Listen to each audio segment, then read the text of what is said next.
Just your mind. Just your mind. Just your mind. Just your mind. Mortal Kombat.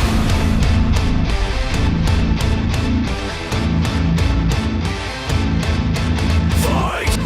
Mortal Kombat!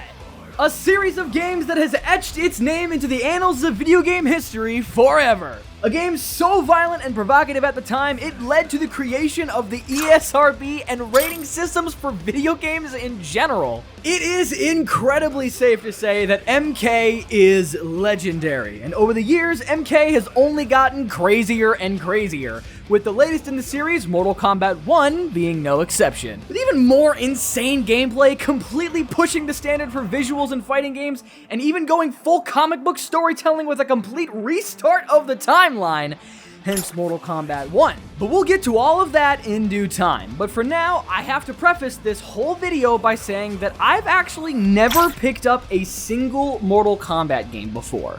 Or hell, any NetherRealm Studio game, including Injustice. And with the brand new mechanics and needing to learn a completely different subgenre of fighting games, it was clear to me that I would need someone to form a little deadly alliance of my own. And I know just the person for the job. Fight.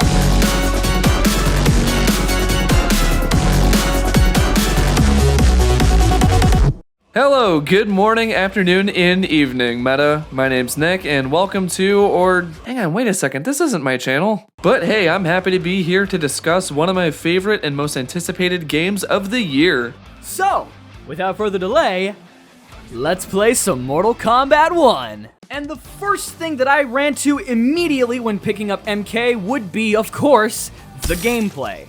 Mortal Kombat and NRS games in general have a completely different gameplay style from almost any other fighting game.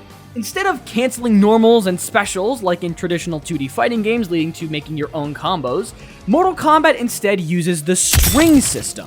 Pre-made combos that can be done using a combination of button presses, some of which can be canceled into specials, which lead to even longer strings. For some, this might actually help them out a ton, as it gives people less memorization, as you only have to think about certain major chunks instead of each individual moves.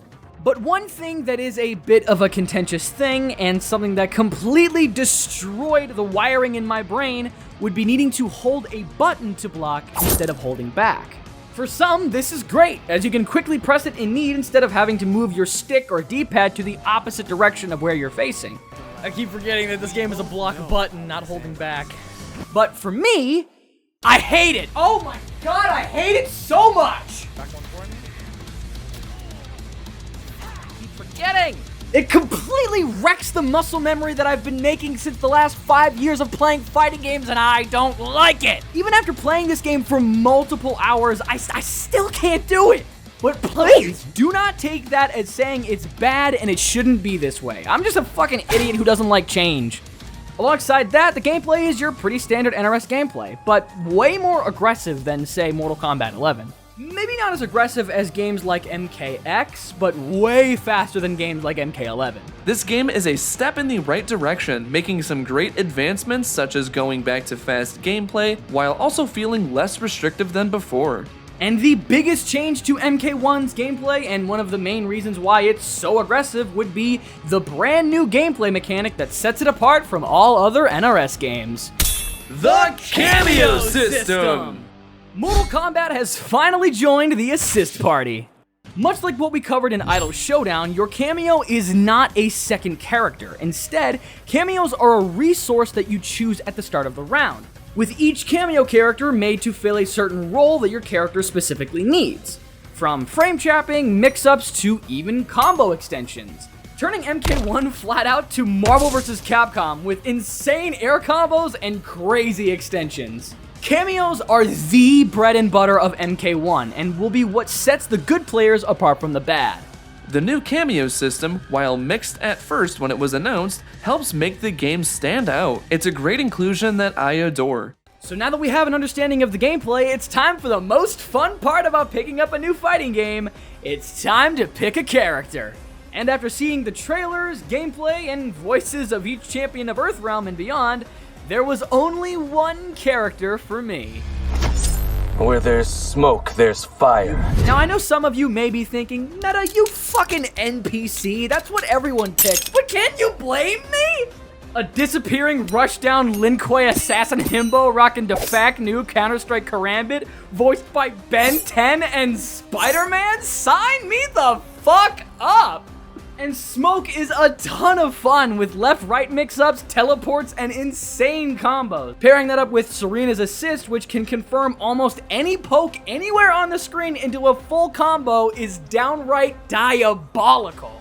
Great pick there, Meta. Honestly, Smoke was one of the characters I was looking forward to when he was first confirmed. But for me, if you know me personally, and believe me, I know I do, I went with my chill dude Sub-Zero. In this timeline, Bihan takes the title back as Sub-Zero, as Kuai Liang is actually now Scorpion. And just like every Mortal Kombat title since MK9, Sub-Zero is very beginner friendly, easy to pick up, and can be quite fun when you really understand the character. This version of the character brings back plenty of his elements from various titles, bringing back the ice slide with a nice spear at the end of it, and even the deadly ice clones, which, pairing correctly with some cameo tags and even some air juggles, can really effectively set up for some long combos. When it comes to cameos, I recommend using the MK Mythologies character, Serena. She's really useful at extending Sub-Zero's combos and creating some fun mix-ups here and there. Or if you want to add a little fire with the ice, I recommend using Scorpion, as he can be very beneficial at extending the air combos. Whether it's the Demon Serena or the Revenant Scorpion, you're definitely going to need some ice for that burn.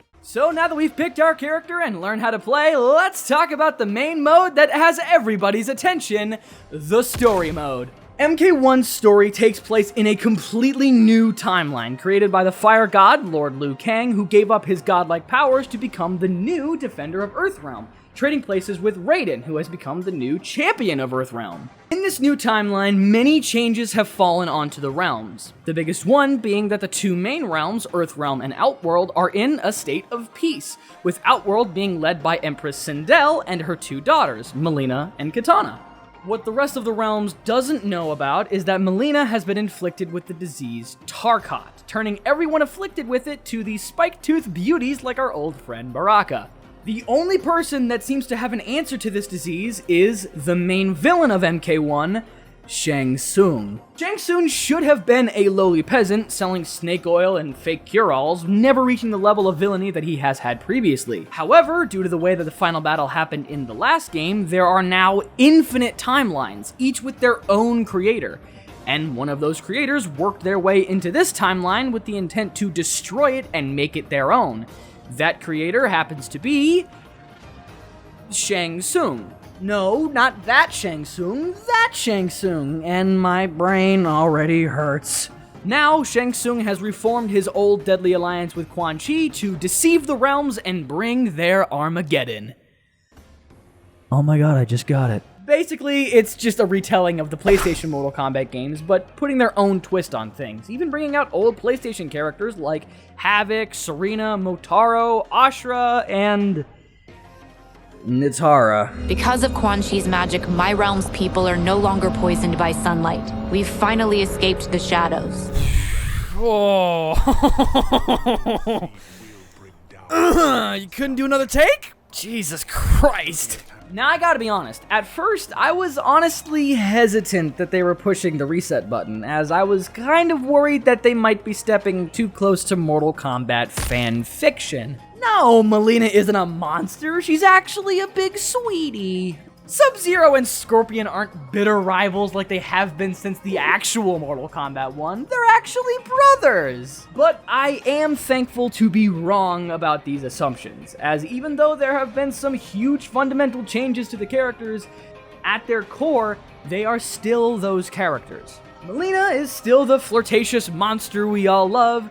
Bihan as Sub-Zero is still a massive prick, causing a divide and subsequent hatred with Kuai Liang. And regardless of timeline resets and new gods, we're still throwing old ladies across the room.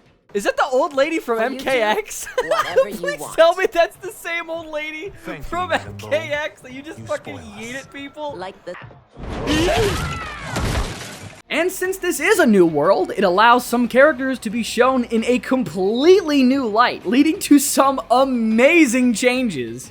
Like, holy hell, how did they make Reptile and Baraka the best they've ever been? God, why do you look so fucking cool, Reptile? Bro, like, what the fuck? They did not have to go that hard against They actually did. They actually 100% did. But goddamn! But regardless, the story mode is still an incredibly fun ride, full of everything we know and love from previous NRS story modes, including it being chock full of movie references and inside jokes. In terms of story, it had me hooked and it was completely unpredictable. With every chapter, I had no idea where the story was gonna go, and I felt satisfied at the very end of it. On top of the story mode, there's also the classic single-player mode that is designed to keep your attention long after the story. In Mortal Kombat 11, it was the Crypt, and in this game, it would be Invasions. A seasonal single-player mode where you begin at the start of a map, move from space to space, and deal with the challenge within it, all while having a unique story attached to it. The spaces can either be one fight, a gauntlet of fights, surviving an onslaught of projectiles, or the classic test your might button mashing minigame. Each space eventually leads to the end of the map or a little treasure trove that rewards you with consumables, upgrades to your invasion character, or cosmetics for your character to wear online. This is something that NRS is actually really good at, giving you small rewards along the way of playing to keep you invested. Sure, an XP and leveling system is in other fighting games, but MK actually has tangible rewards tied to it, and your online rank might be something that people might not care about as much. Cosmetics are a beautiful solution, as everyone, and I mean everyone, would want to make their character look amazing, and cosmetics help with that immensely. And speaking of looking cool, now that we've talked about gameplay, characters, stories, and modes, it's finally time to talk about the real reason Mortal Kombat has the legacy it has. Finish him. If there is one thing that is synonymous with Mortal Kombat as a franchise, it would be the violence. The over-the-top deaths that have been shocking the gaming landscape for decades. Mortal Kombat 1 keeps that tradition going with some of the most brutal and cinematic fatalities in the series' history. Starting out first with Fatal Blows.